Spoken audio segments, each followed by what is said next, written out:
Welcome to the March 13th, 2025 episode of The Energy Show. I'm energy journalist Markham Hislop, and today the working title for the show is How to Repair Democracy, which seems really appropriate given what's going on between Canada and the United States these days. My guest is Jared Wesley. He's a professor of political science at the University of Alberta, so welcome to the show, Jared. Good to be back. Yeah, indeed. And we've had you on the Energy Talks podcast many times. This is the first time on the Energy Show. I was really intrigued by a Substack that you wrote, and it was a list of books on how to communicate better, how do we get around factionalism, and maybe you could describe what the just set the tone for us. What's the issue here? Yeah, factionalism is a term that has been around, for over a century now. It actually, in our reading, dates back to the founding of the American Republic when the founding fathers of that country got together and tried to design a constitution that would withstand what they called factions, right? Localized, in some cases, ideological interests that place their own needs and priorities ahead of the broader public good.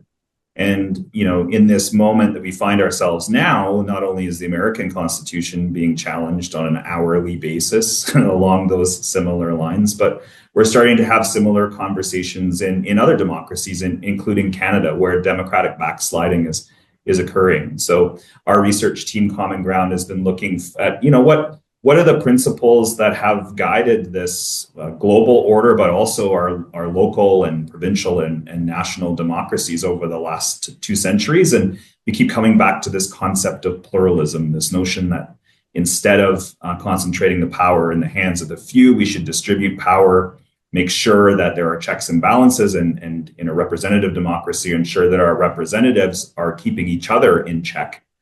So that we can ensure the most voices are heard, if not reflected in public policymaking. One of the reasons I'm interested in this is because it seems to me that the COVID-19 pandemic that started in 2020 was an inflection point. And it saw the rise of the anti-vax movement, the anti-mask movement, the rebellion against public health restrictions. We had the convoy to Ottawa in 2022 that was a major political issue. Is that where it starts, or are the roots much deeper? I think the roots are much deeper, but I'm also not a believer in big event or big person history. I think that as some people say, big changes happen both all of a sudden and over a long period of time. So I think we can trace back some of the challenges to the liberal democratic order with the rise of neoliberalism more generally, and the rise of what Robert Putnam calls the me or I society, as opposed to the we society that had characterized different periods in American history. And I think that, in my view, having studied the history of it, we go through these pulses, right? We go through, as Putnam puts it, we go from being concentrated on collective interests and then become more fascinated with our own self-interests, right? And at the same time, I think these trace pretty similarly along with the populist pulses that we've seen throughout history, where the masses start to question whether the existing establishment is really serving their best interests through public policy and through economics and so on. And we seem to be at that moment right now. So I think that the pandemic was definitely, as you say, an inflection point, but I don't think it was necessarily a transformative event as much as it was really the culmination of a bunch of different forces at work. Jared, I've often wondered this. In modern society, and going back, pick a point, maybe the 18th, 19th century, but it seems to me that there's been, we struggle with this, the relative emphasis that we put on the individual versus the group. And different societies value individualism more often. I think we would point to the United States, at least ideologically. Their rhetoric stresses that, and different societies balance the group versus the individual needs differently. The Scandinavians will do it differently than the Americans will do it, and so on. Is that a basic baked into the pie in human society, and sometimes the how we balance them shifts over time? Yeah, there's two parts to your question. So for the first part, yeah, I think that societies at different points in their histories will be more individualistic when they can afford to do so, right? Like we don't see the rise of neoliberalism in North America and in Europe until we reached a point where folks had, not everyone, and it's important to know that not everyone, but the perception of mainstream America or mainstream Canada had reached the point where we could afford to talk about post-material issues. We weren't focused necessarily on pocketbook, how am I going to make rent from week to week? And as a result, people can start asking of their politicians and of their political parties, what's in it for me, right? And they can start thinking about planning in a longer term fashion, which means they don't have to think about necessarily as much about their neighbors. But it's important to remember that this is all a spectrum, right? From individualism to collectivism. And we do see a swinging of pendulum in every society, from time to time. But you are right. Every society, every political community has its own political culture, a different set of norms that define what is acceptable to say, do, or think in any given situation. And so, I mean, I'm coming to you here from Alberta. Alberta is known as to be the bastion of Canadian conservatism, as I've written before, the land of freedom, at least according to the way that its dominant politicians have framed it over time. Very individualistic, libertarian type of approach. But when we see that community challenged by what economists or political scientists call an exogenous shock, something that's either economic or, in the case of COVID-19, an international pandemic, then it throws into question old ways of thinking, right? It starts to, we start to think, can we take an individualistic, localistic approach to something like coronavirus, for example, a virus that knows no borders? Can we take a me first approach to that allows people to make decisions on their own, what's in their own best interest, without thinking about the broader public good, in this case, public health? And so our team has been studying whether these exogenous shocks have actually shaken up some of these long-standing political cultures. And to this point, the jury's really out. As I just said before, I'm not a big fan of big event explanations. And maybe COVID-19 was an inflection point that is still reverberating, right? That we may still capture some of these changes in our public opinion in our focus group research. Now, we focus on Alberta a lot because it's the oil and gas capital of Canada, and very lively political culture there. But one of the things I noticed when I was living in Alberta for a decade, and I've been back and forth many, many times in the last 15 years, is that the rhetoric doesn't always match the actual culture. I mean, people are much more moderate in Alberta, many parts of Alberta, particularly urban Alberta, than the political mythology would suggest. And how does that square with this trend towards libertarianism that we've seen with Premier Danielle Smith in the United Conservative Party? Yeah, this might be a controversial statement, and it's not limited to Danielle Smith in particular, but I think to an extent, particularly, but not exclusively in Alberta, politicians are almost caricatures of ourselves, right? Caricatures or personas of our broader political community. And I say that because they offer an exaggerated look at some of our basic tendencies, right? Some folks have labeled Smith a libertarian. If you take a look at some of her other policies, she's actually in some ways authoritarian in establishing the state in different parts of society and the economy too. So I think labels are tough to affix. But it is important to distinguish between, who populations elect as politicians and as parties on one hand, and the way that they feel and their own values, personal attitudes at the individual level. Because people vote for parties for a whole string of reasons. They don't necessarily even vote for a party as much as they vote against another party, right? And so, our research is clear. Albertans are far more ideologically diverse than that conservative bastion myth suggests. When we ask them to identify, do you feel yourself to be a small c conservative? Do you see yourself to be a small m moderate or a progressive? Folks tend to check a bunch of different boxes of those different ideological identities. And so, labeling Alberta as a conservative province because it has a nominally conservative party, and you and I can debate whether the UCP is conservative at all. That's a whole other show, I think. But I think we have to be careful of the indicators that we're using for some of these terms. In your Substack, you included the titles of a number of books that are interesting reading, and I've read a couple of them about democracy and polarization is a prominent theme. And you've got at the end of the Substack, you come away with sort of four observations. And the first one is that polarization is deeply rooted in human psychology, and we're really wired for tribalism and resistance to change.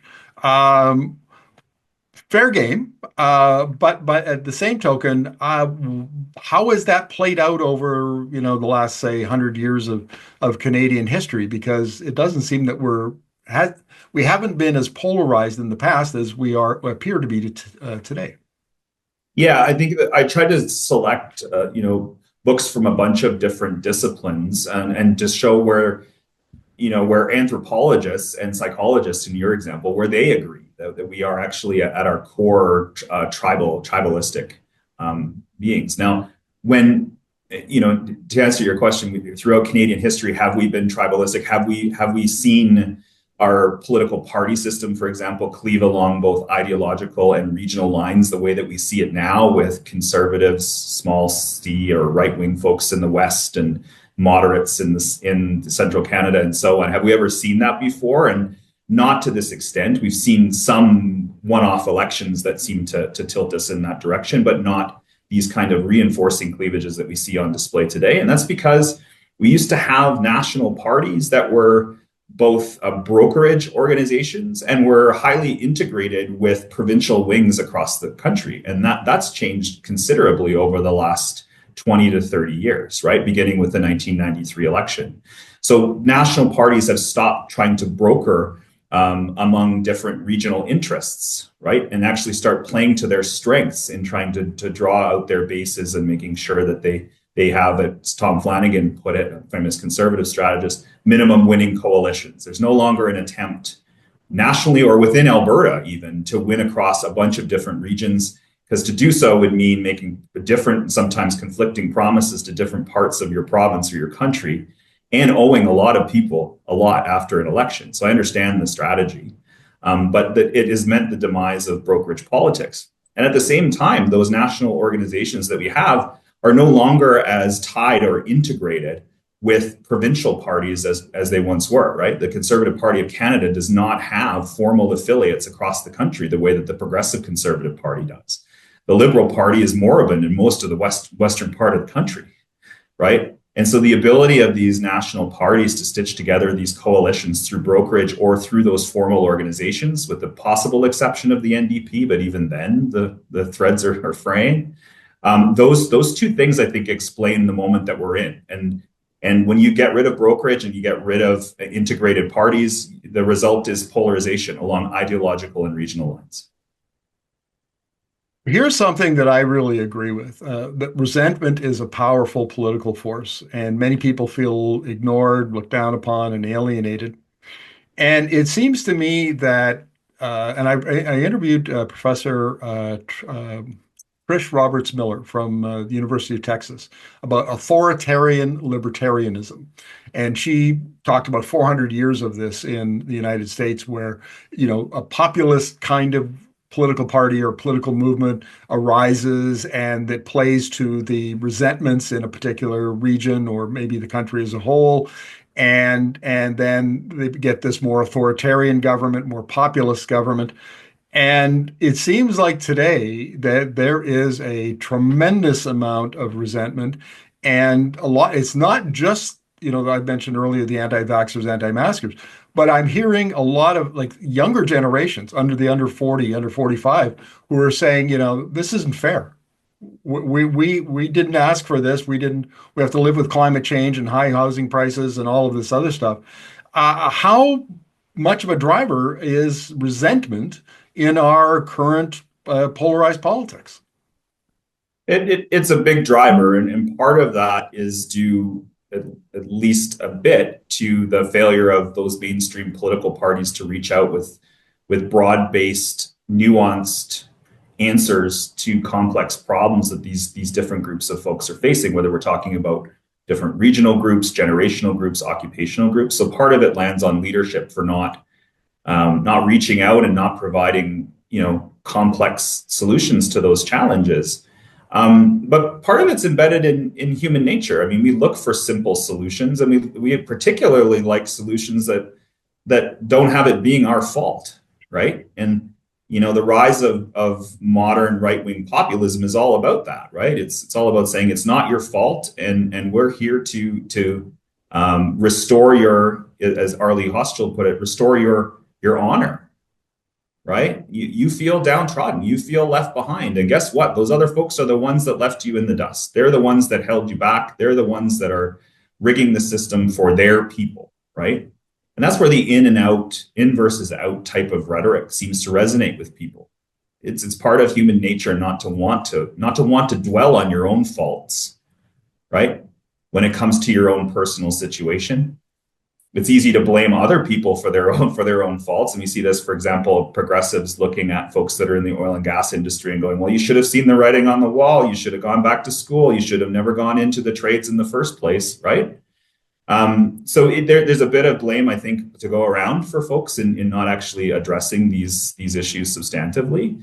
But the more worrisome part for me is that most conservative populists, now that they've reached power, still have no solutions for these folks. And my question is, where do they go next, right? And the worrisome avenue would have them, generate even more distrust of elites and institutions, right? And then they cleave to even more extreme groups that offer even more radical solutions, be it separatism or something, that's even more exclusionary than we see on offer in our politics today.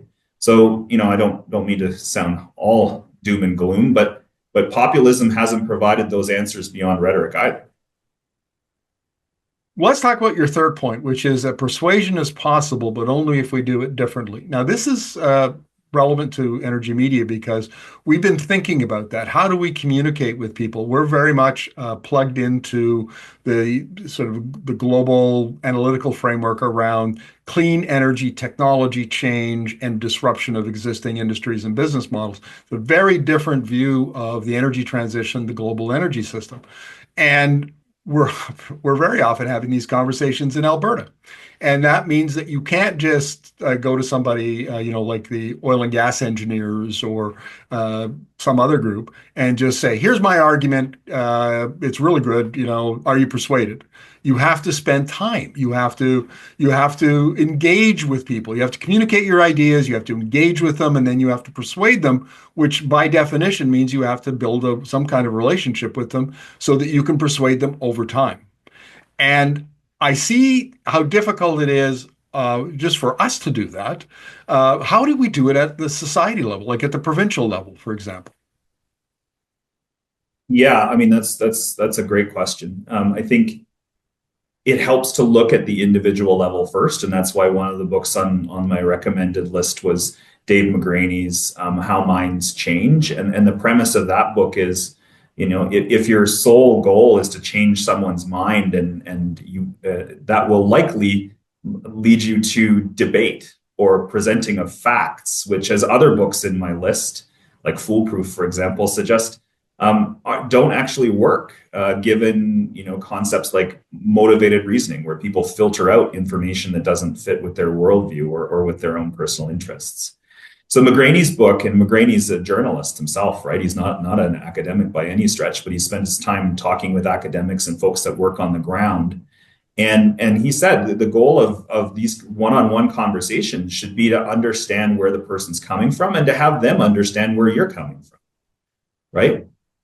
Because if you don't have that level of perspective taking, then you have no hope of moving the dial in terms of their position. I think there's some nuances in that book too that talk about how maybe changing a person's mind shouldn't be necessarily your goal, but maybe making them less oppositional to your ideas, right? Moving them not across the middle line in an opinion survey where you ask from how supportive are you of this issue from 0 to 10, not moving them from a 6 to a 3, but rather moving them from a 6 to a 5, which might mean that they're not out there campaigning against your ideas or sharing information on social media or in family gatherings that say you really shouldn't follow or listen to that particular person.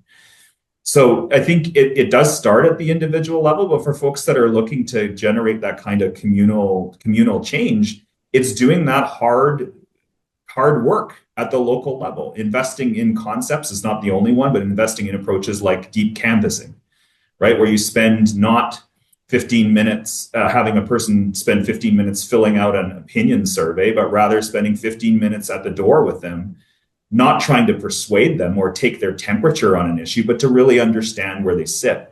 And organizations on all parts of the spectrum are investing in that kind of work, and it actually is paying off quite a bit.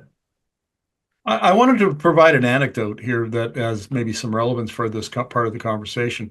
I was back in November, I did a presentation to the Alberta Professional Engineers Association. And we had about quite a large turnout, about 630 people. And instead of framing the energy transition in terms of climate change, which, as you know, doesn't get a lot of traction in Alberta, right away people turn off their ears. I framed it in terms of technology change, market change, disruption in industries, disruption in business models, adaptation, that kind of thing. And that got a much better response from I've actually got a very positive response from the engineers, because now it was talking their language, that this is the way they speak.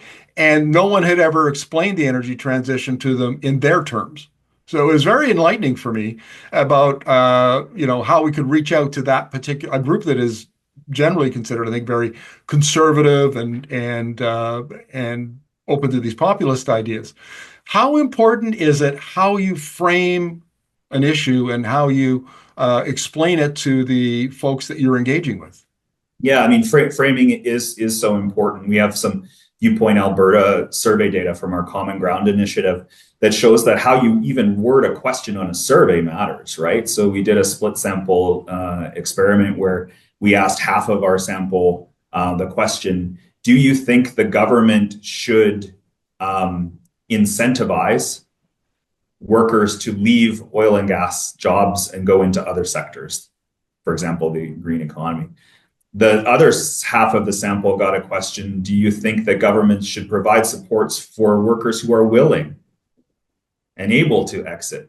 And the difference between those two was almost night and day, right? A much broader percentage of Albertans were in support of the latter, while other ones looked at a government-driven solution as not necessarily being the best answer. And this is where I think politicians and policymakers have got to take a step back and ask themselves, who do we need at the lead of this parade, right?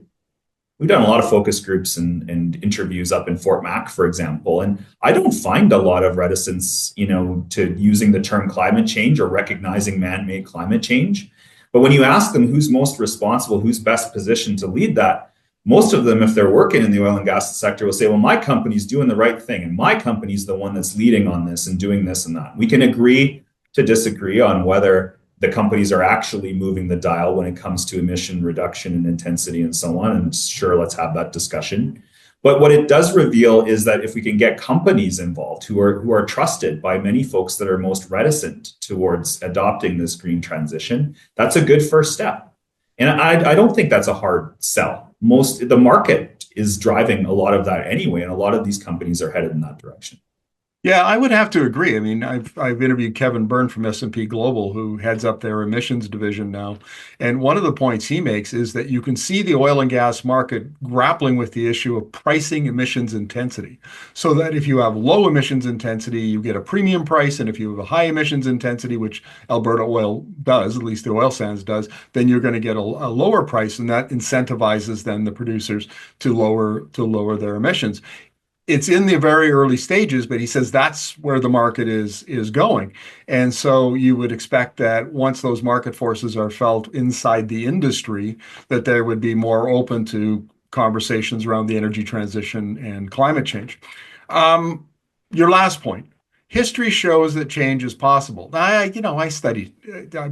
I got a history degree at university, low those many years ago. So I get that things change over time. You see the big swings, but when you're living it, and how knowing that change is possible, but how do you affect change? Well, that's a very broad question, right? It's something that we've been talking about as a species for thousands of years.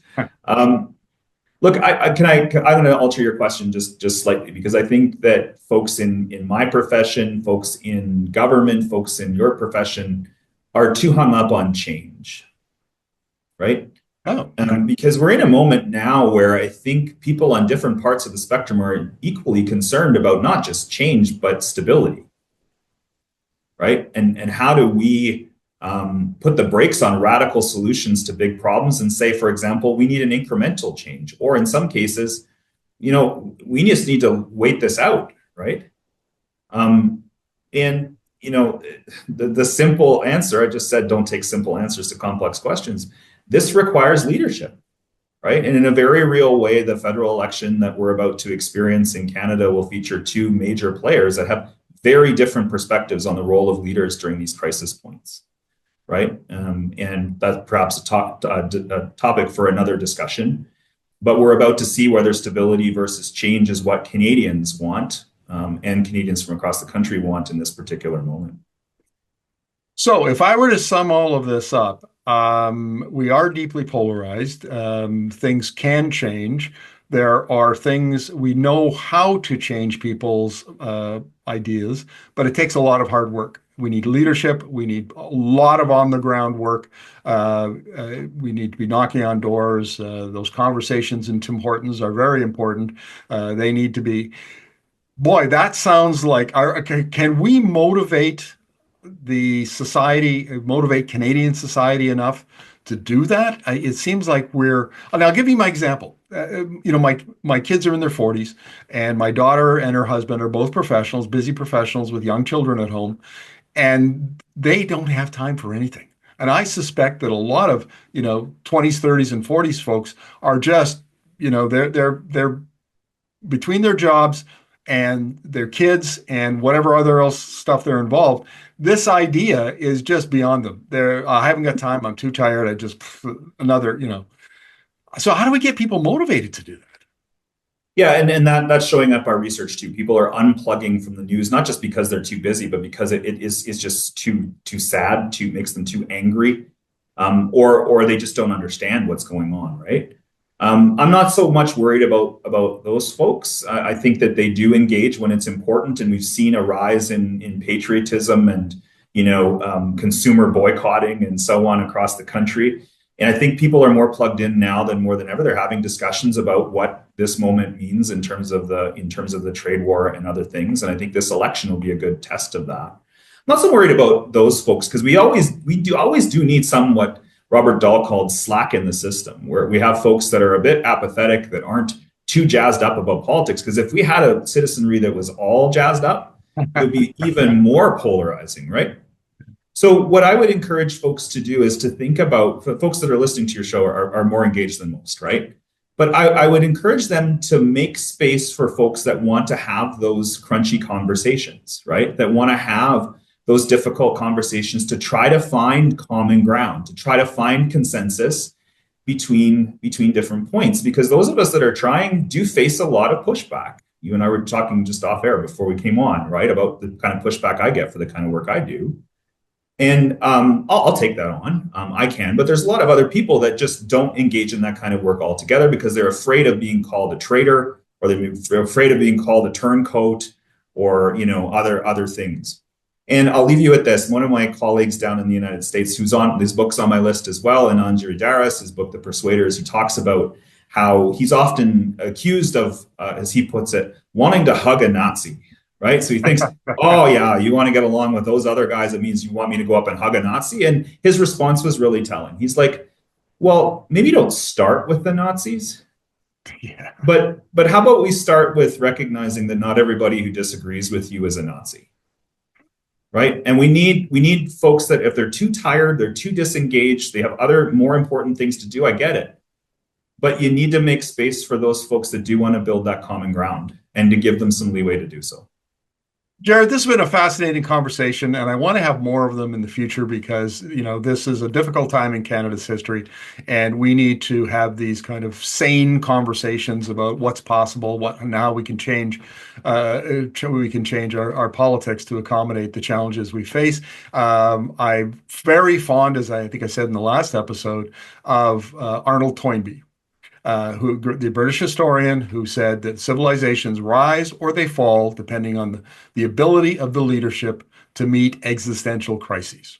And we are in an existential crisis. So it's very important that we have these conversations and the leadership, we maybe we're leaders, maybe we're not leaders. If we're not, we can at least influence the leaders and make sure that we have the right people doing the right things at the appropriate time. So thank you very much for this.